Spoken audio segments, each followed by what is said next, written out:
Dan Allah Subhanahu wa taala ampunkan dosa-dosa mereka, Allah angkat derajat mereka, Allah luaskan kubur mereka, Allah terangi kubur mereka, Allah kumpulkan mereka bersama baginda Nabi besar Muhammad SAW ala hadhihi niyyah wa kullinatis salihah min khairid dunya wal akhirah wa ila hadratin Nabi Muhammad SAW bil qubul al-Fatihah. A'udzu billahi minasyaitonir rajim. Bismillahirrahmanirrahim. Alhamdulillahirabbil alamin arrahmanir rahim maliki yaumiddin. Iyyaka na'budu wa iyyaka nasta'in ihdinas siratal mustaqim siratal ladzina an'amta 'alaihim ghairil maghdubi 'alaihim waladdallin amin. Juga kita bacakan Fatihah untuk orang tua kita, guru kita, sahabat kita, tetangga kita, segenap kaum muslimin yang sedang sakit. Mudah-mudahan Allah Subhanahu wa taala berikan sehat wal afiat. Allah panjangkan usia mereka dalam taat kepada dan Rasulnya. Allah berkahi setiap nafas dan langkah mereka, dan mudah-mudahan Allah jadikan mereka semua menjadi sebab turunnya barakah bagi kita dan rahmat dari Allah Subhanahu wa taala ala hadhihi niyyah wa kulli niyatin salihah min khairid dunya wal akhirah wa ila hadratin Nabi Muhammad SAW bil qubul al-Fatihah. Bismillahirrahmanirrahim. Alhamdulillahirabbil alamin arrahmanir rahim maliki yaumiddin. Iyyaka na'budu wa iyyaka nasta'in ihdinas siratal mustaqim siratal ladzina an'amta 'alaihim. Amin. Yang terakhir kita bacakan Fatihah untuk semua yang membantu jalannya Majlis Anwarul Mustafa, juga majlis-majlis lain yang di Kota Balikpapan, juga untuk kita yang hadir pada malam hari ini. Mudah-mudahan Allah ampunkan semua dosa kita, Allah angkat derajat kita, Allah kabulkan hajat kita. Yang belum punya istri diberikan istri yang salehah, yang belum punya anak diberikan anak yang saleh salehah. Allah jadikan anak-anak kita anak yang saleh saleh, berbakti kepada kedua orang tuanya, guru ta'ain bagi Nabi Muhammad SAW dan orang tuanya. Dan mudah-mudahan Allah kayakan kita semua dengan harta yang melimpah ruah, yang barokah, yang manfaat, yang gak susah, gak sulit dapatinnya, gak pusing ngabisinnya, gak dihisap di hari kiamat. Dan mudah-mudahan Allah wafatkan kita semua dalam keadaan husnul khatimah fi khairin wal afiyah ala hadhihi niyyah wa kulliyatin salihah wa ila hadratin Nabi Muhammad SAW bil qubul al-Fatihah. Bismillahirrahmanirrahim.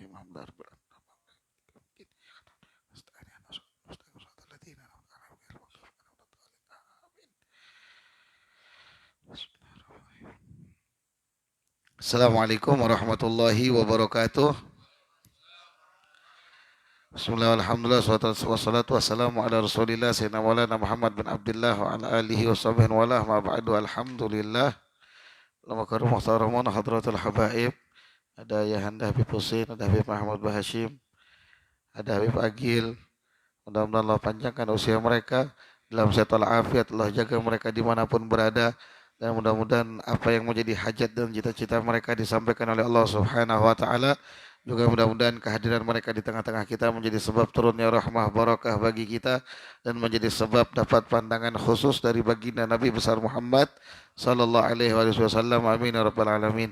Begitu juga para alim ulama, para tokoh masyarakat, ada Bapak Badruddin, Guru Sofani, juga segenap para hadirin yang dimuliakan oleh Allah. Mudah-mudahan apa yang menjadi hajat kita dijabah oleh Allah, yang menjadi cita-cita kita disampaikan oleh Allah. Kita dipanjangkan usia dalam sehat walafiat, dan mudah-mudahan Allah wafatkan kepada husnul khatimah. Amin ya rabbal alamin. Naam. Melanjutkan taklim kita dalam kitab Ajadatus Sibak ila Makarimil Akhlaq yang ditulis oleh Allamah Al-Habib Muhammad bin Abdullah Al-Haddar rahimahullah ta'ala wa nafa'ana Allah bih wa bi ulumi wa bi asrari fid darin amin. Ila an qala al-khawf minallah qala sallallahu alaihi wasallam. Kita beberapa waktu yang lalu sudah membahas di antara hal yang dapat menyelamatkan kita, yaitu memiliki rasa takut kepada Allah Subhanahu wa taala. Itu harus punya. Sebelumnya beliau sudah menjelaskan tentang kita antara niat dan ikhlas. Jadi seakan-akan beliau ingin mengatakan sama kita ini orang yang niatnya baik, yang niatnya benar, yang dia sandingkan niatnya kepada salaf saleh, orang-orang saleh terdahulu, mereka sandingkan kepada Nabi Muhammad, maka insya Allah kemungkinan ikhlasnya itu lebih besar. Lebih besar. Tapi kalau dia punya niatnya masih setengah-setengah dan lain sebagainya, ya ikhlasnya juga masih kurang.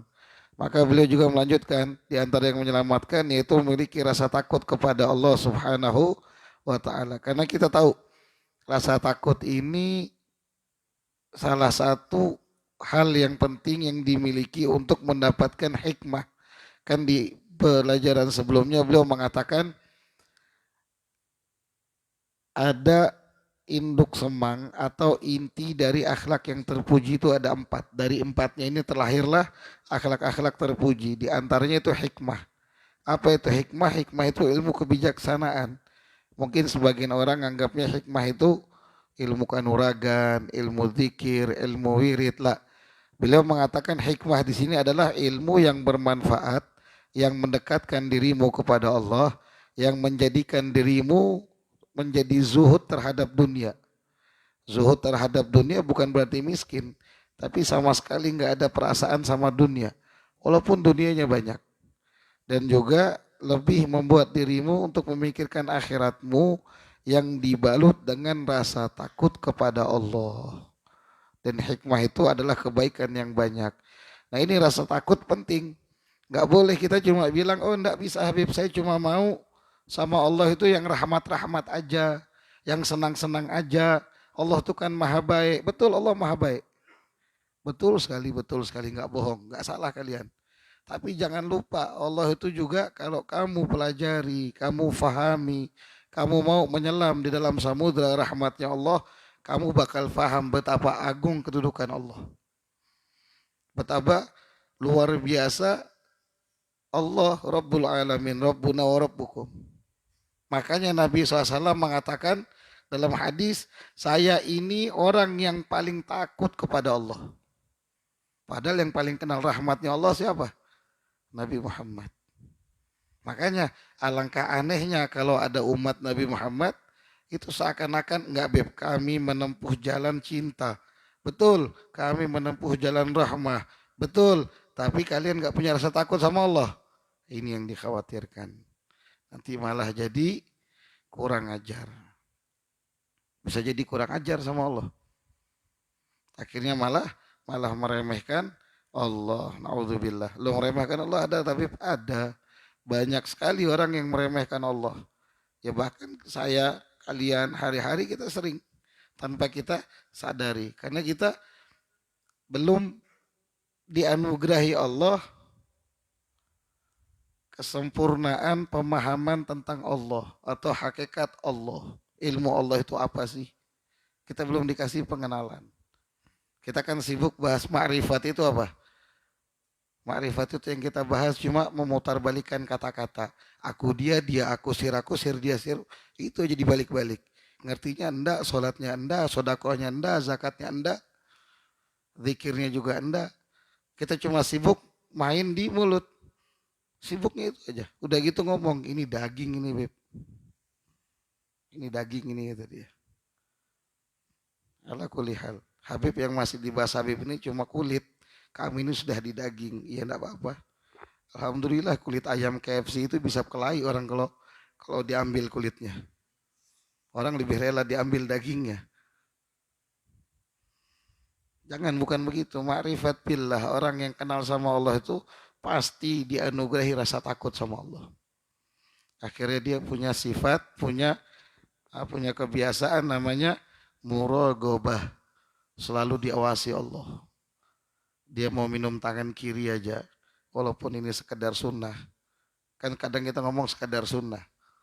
Itu dia jaga, karena dia pengen nampilkan yang terbaik untuk Allah. Dia pengen tampilkan yang paling bagus untuk Allah. Contoh orang sholat pakai kaos, celana panjang, boleh, sah. Selama nggak terbuka auratnya, nggak najis dan lain sebagainya. Tapi bagi orang yang punya muraqabah, dia bakal sadar, kok kayaknya nggak pantas ya, kok kayaknya nggak pas ya, kok kayaknya saya ini kurang ajar ya. Wahakadha. Naam. Wa qala sallallahu alaihi wasallam, Nabi SAW bersabda, kullu ainin bakiyah yaumal qiyamah. Nanti setiap mata akan menangis di hari kiamat. Waktu hari kiamat itu semuanya nangis ketakutan.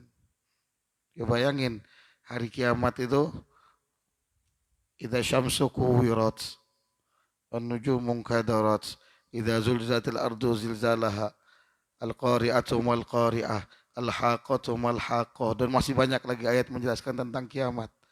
Huru-haranya luar biasa. Sampai kata Allah, yauma yafirul mar'u min akhi wa ummihi wa abi. Orang pada lari semuanya, nggak ada yang kenal satu sama lain. Bahkan kalau ada yang hamil, seumpama saking dahsyatnya di hari kiamat itu, yang hamil bisa langsung brojol. Yang bayi bisa langsung lari. Yang tadinya muda kayak Muhammad ini langsung beruban. Saking takut. Saking ketakutannya. Makanya Nabi SAW kan punya uban. Kata Nabi SAW, syayyabatni Hud wal waqi'ah. Yang ngebuat saya beruban ini ada beberapa ayat. Saya lupa hadis panjangnya. Tapi beberapa ayat yang menjelaskan tentang kiamat. Itu yang ngebuat Nabi beruban.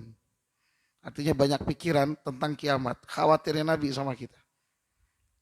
Nah, nanti semua mata bakal nangis. Sekarang mungkin masih bisa ketawa, masih bisa senang, masih bisa main-main. Tapi nanti bakal menangis kata Nabi SAW. Karena takut. Takut yang ayah tidak kenal anak, yang ibu tidak kenal anak, yang anak tidak kenal orang tua. Yauma yafirul mar'u min akhi, masing-masing sudah. Belum di mahsyar, masih baru huru hara hari kiamatnya. Apalagi di mahsyarnya nanti. Kecuali kata Nabi SAW, illa ainan ghaddat an maharimillah. Kecuali mata yang terbiasa ditutup dari hal-hal yang diharapkan Allah, yang diharamkan Allah. Dia jaga pandangannya.